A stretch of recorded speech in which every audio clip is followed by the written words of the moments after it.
beautiful people. Hi, welcome back to my YouTube channel. If you're new here, hi, thank you for tuning in. If you're a returning viewer, hi, welcome back. Thank you for tuning back in. It's your girl Anna. So today I'll be doing a chit chat video, but before we go on to that, please don't forget to comment, like, share and subscribe if you care.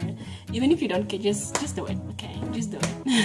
Help homegirl out. 90% of you guys watching are not subscribed. Why not? Please do. So today we'll be chit-chatting a little bit on how African parents play a role in delaying our growth. Okay, and this is not meant to be any sort of shade. It's not throwing shade to our parents.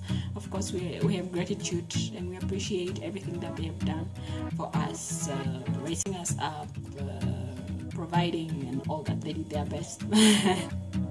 So here's the thing, right? A few weeks ago, I had an interesting conversation with one of my friends, and interestingly enough, a month prior to that, I had this same conversation with another friend of mine.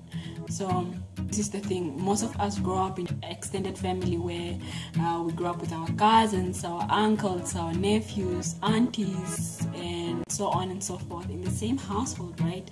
And you probably are the oldest, especially the oldest people, the firstborns, right? Most of the responsibilities fall on them. The firstborns are mainly to experience this. Even if you're not the firstborn and you're the first one to graduate, you know, the financial responsibility automatically becomes your own, even if you don't have children.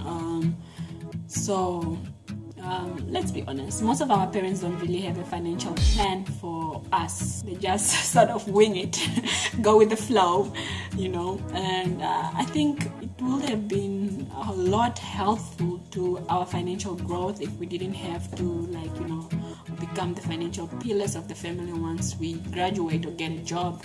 And sometimes even when they themselves are employed, they still feel like you should be taking care of all this responsibility just for the mere fact that they raised you and they fed you, which is their responsibility because we didn't ask to be born.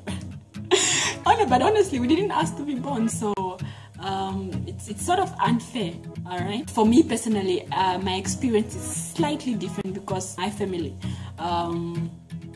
one side of my family, most of the family members are independent. They do their own thing, so nobody's really entirely dependent on the next family member. So and of course there are some people with even a better upbringing and their parents provide for them, like one of my friends' friends, two of my friends' friends actually. One, when she was going to varsity, the parents bought her a car. So she already had one less problem to worry about when she finally became employed. And then the other one, when she started working, the parents also bought her a car.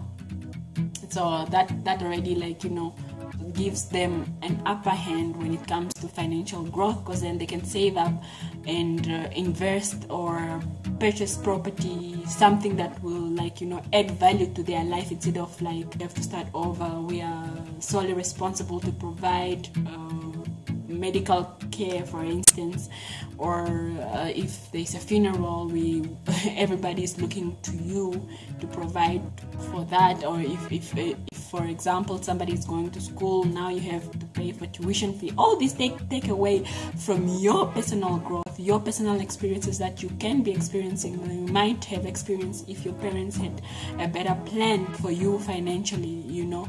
I think this is one thing that our African parents won't really understand now, and I genuinely believe this will be our responsibility as the people that will be responsible to raising the next generation to do better, you know, because we currently know better. We should be having kids, of course, when we are ready for it. I think most of my peers and people that have grown up in this generation, most of us do not prioritize like having children when we know we are not financially fit for it.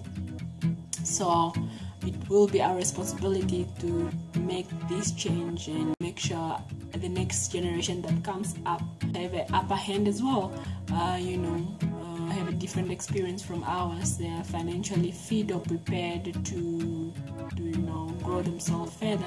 The funny thing is, our parents won't really change because they are set in their way of thinking.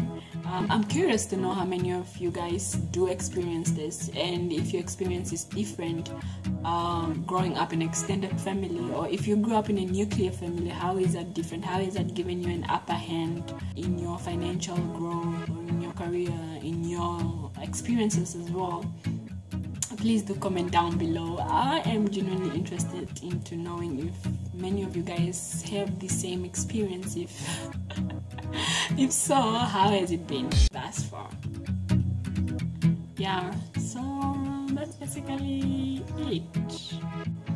Anyway, thank you very much for tuning in. I will see you in my next video.